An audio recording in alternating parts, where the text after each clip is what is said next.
India versus ইংল্যান্ডের যে টি-20 সিরিজটা চলছিল সেটা কিন্তু শেষ হয়ে গেছে এবং বলতেই হবে ইন্ডিয়াকে দেখে মনেই হয়নি যে ইন্ডিয়া ইংল্যান্ডের সাথে খেলছে। ইন্ডিয়াকে দেখে মনে হচ্ছিল একটা কোনো এ গ্রেড বা বি গ্রেড টিমের সাথে ইন্ডিয়া খেলতে এসছে, কারণ ইংল্যান্ডকে দেখে মনেই হয়নি যে ইংল্যান্ড কম্পিট করতে এসছে। ফিল সল্টের মতো বড় প্লেয়ার, বেন ডাকেটের মতো বড় প্লেয়ার থাকার দরুন জস বাটলারকে নাম্বার 3-তে খেলতে হয়েছে। এত বড় বড় প্লেয়ার তাদের টপ অর্ডারে আছে, কিন্তু ফলাফল জিরো।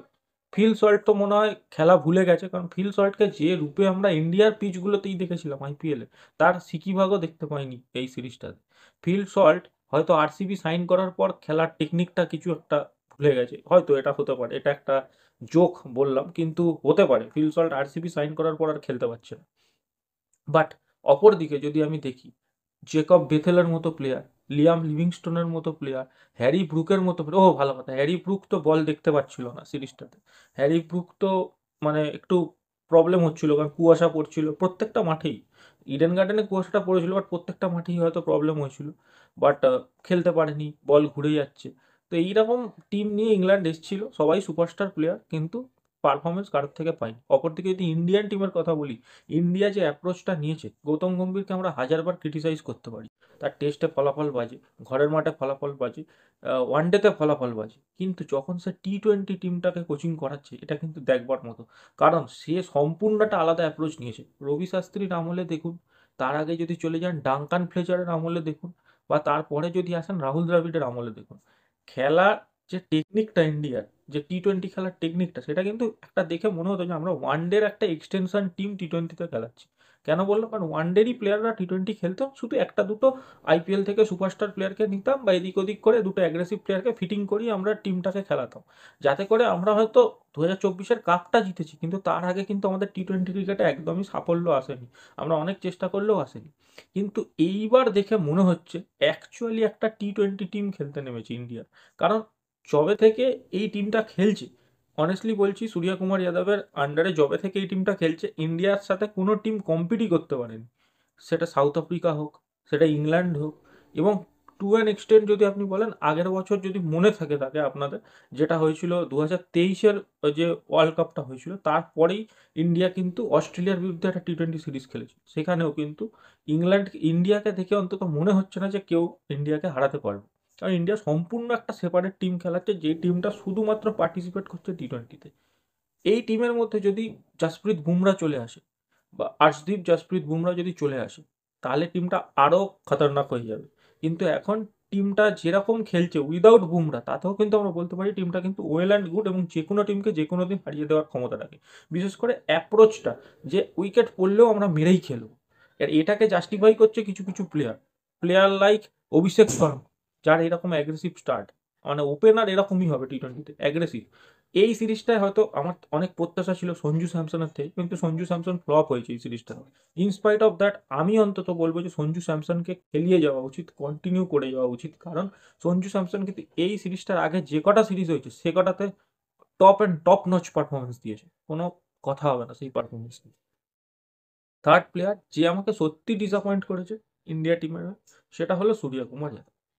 অধিনায়কত্ব পাওয়ার পরে টিম ইন্ডিয়ার পারফরমেন্স কিন্তু খুব ভালো হচ্ছে, কিন্তু সূর্যকুমার যাদবের পারফরমেন্স বেরোচ্ছে না। তার থেকে আমরা সেই এ গ্রেড ইনিংস দেখতে পাইনি, কিন্তু বিশেষ করে যবে থেকে তিলক ভার্মা ওইরকম টেরিফিক পারফরমেন্স করে সাউথ আফ্রিকাতে, এবং তিলক ভার্মাকে 3 নম্বর পজিশনটা দেওয়া হয়, তবে থেকে কিন্তু সূর্যকুমার যাদবের পারফরমেন্স কিন্তু ডিপ ডাউন করে গেছে অনেকটাই, বলতে পারি আমরা সূর্যকুমারের পারফরমেন্স ডিপ ডাউন করেছে। অ্যাজ আ ক্যাপ্টেন সে যতটা ভালো টিম ম্যানেজ করছে, সে কিন্তু অ্যাজ আ প্লেয়ার সেইভাবে খেলা দেখাতে পারছে না। আমরা কিন্তু এর থেকে অনেক ভালো ভার্সন সূর্যকুমারের দেখেছি। আমরা যদি ফোর্থ আসি, যে প্লেয়ারটার কথা না বললেই নয়, সেটা হচ্ছে হার্দিক পান্ডিয়া। হার্দিক পান্ডিয়া কিন্তু এই টিমের একটা পিলার, এই টিমের কিন্তু একটা পিলার হার্দিক পান্ডিয়া। বোলিং বলুন, ব্যাটিং বলুন। এবার আপনাকে এই একটা ক্রিটিসিজম করি ইন্ডিয়া টিম।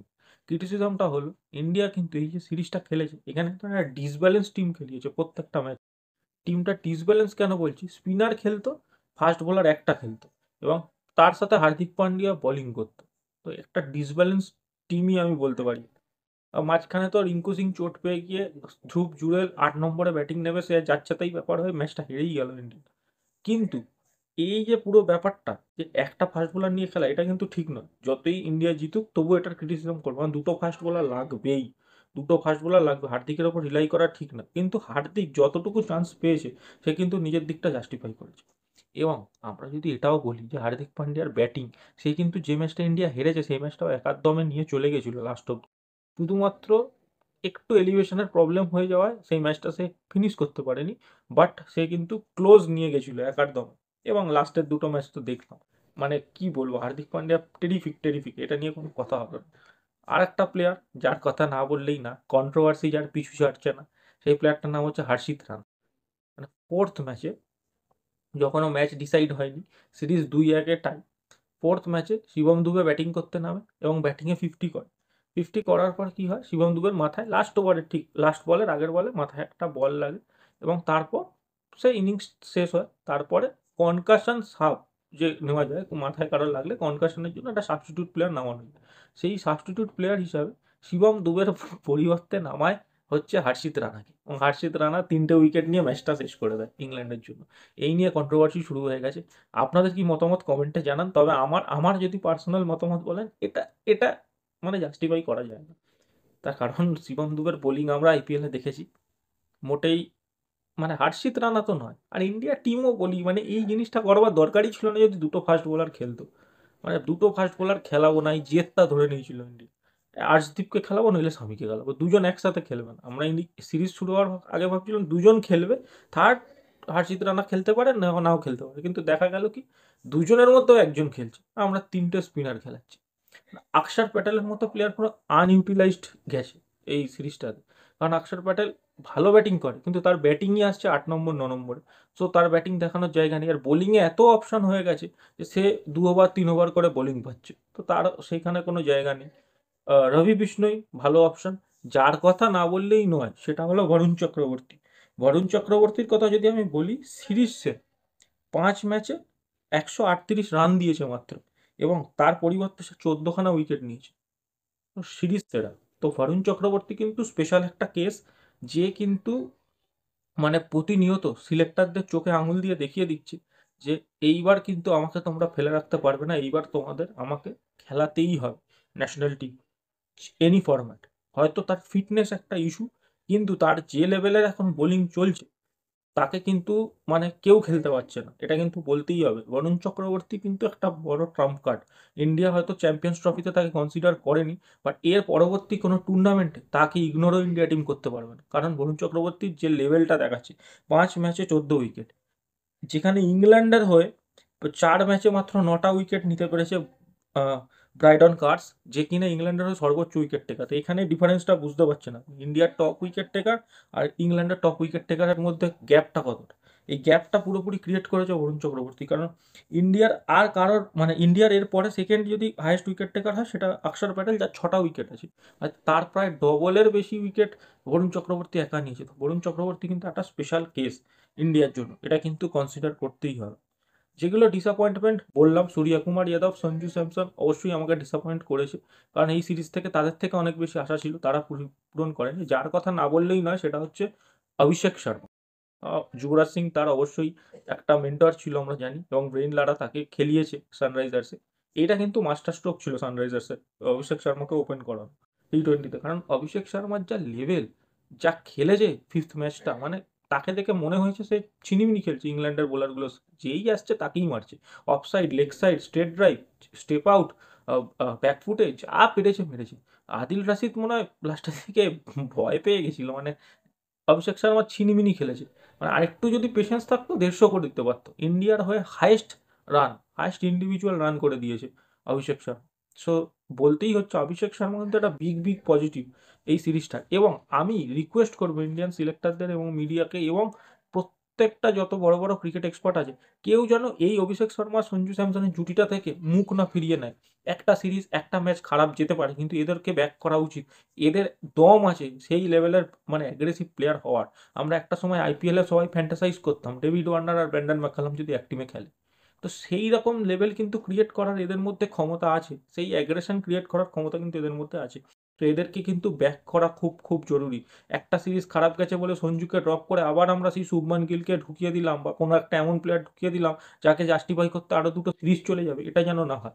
এই যে অ্যাপ্রোচটা ইন্ডিয়া নিয়েছে একদম রাইট অ্যাপ্রোচ, আর এই অ্যাপ্রোচেই কিন্তু আজকের দিনে টি-20 ক্রিকেট চলছে। টি-20 ক্রিকেট এই অ্যাপ্রোচেই খেলা উচিত। ভাবছি শুধু সানরাইজার্সের কথা, তারা তো অভিষেককেও পাবে, ট্রাভিস হেডকেও পাবে, ঈশান কিষানকেও পাবে, তলায় হেনরি ক্লাসেনকেও পাবে। জানি না কি হবে, ওটা নিয়ে আমরা সেপারেট ভিডিও বানাবো। বাট ফর দ্য ফ্যাক্ট এটা তো বুঝতেই পারছেন, মানে অভিষেক শর্মা একটা বিগ বিগ পজিটিভ, তিলক ভার্মা বিগ বিগ পজিটিভ, কারণ তিলক ভার্মাও শোকেস করেছে যে সে একার দমে কিন্তু ম্যাচ ফিনিশ করতে পারে, যে কোনো ম্যাচ। সো তিলক ভার্মাও কিন্তু একটা পজিটিভ, হার্দিক পান্ডিয়া তো আছেই, অ্যান্ড বরুণ চক্রবর্তী। শিবম দুবে লাস্টের দিকে এসছে টিমে, কিন্তু শিবম দুবে এটা পাবলিশড করে দিয়েছে, এস্টাবলিশড করে দিয়েছে যে সে কিন্তু টি-20 ওয়ার্ল্ড কাপ উইনিং টিমের অংশ ছিল। সে কিন্তু টিম থেকে যায়নি, সে চোটের জন্য হয়তো বাইরে ছিল, কিন্তু সে ব্যাক। এবং রিঙ্কু সিংকে খুবই মানে প্যাচে খেলতে দেখা গেছে। রিঙ্কু সিং কিন্তু খারাপ খেলেনি, রিঙ্কু সিং প্যাচে খেলেছে, কিছু কিছু প্যাচ পেয়েছে, সেইগুলোতে সে 30 রান 20 রান কুইক ফায়ার করেছে। বাট তার থেকে বড় ইনিংস আমরা পাইনি, কারণ ওপরে ব্যাটিং হয়েছে ভালো। অভিষেক শর্মা দুটো ম্যাচ ভালো খেলেছে, একটা ম্যাচ তো প্রায় একার দমে খেলেছে, একটা ম্যাচও 70-72 রান বানিয়েছে। প্রথম দিকের ম্যাচগুলো চেস করেছে ইন্ডিয়া, তো বেশি চান্স পায়নি, মাঝখানে চোটও পেয়ে গেছিল। বাট রিঙ্কু সিংও কিন্তু ভালো, এই টিমটাকে ব্যাক করা উচিত। আপনাদের কি মতামত অবশ্যই কমেন্ট করে জানান। ভিডিওটা ভালো লাগলে লাইক করে দিন, শেয়ার করতে পারেন আপনার ক্রিকেট ফ্যান বন্ধুদের সাথে, এবং ক্রিকেট নিয়ে যদি ইন্টারেস্ট থাকে অবশ্যই চ্যানেলটা সাবস্ক্রাইব করে দেবেন। এই বলে ভিডিওটা শেষ করছি। ধন্যবাদ।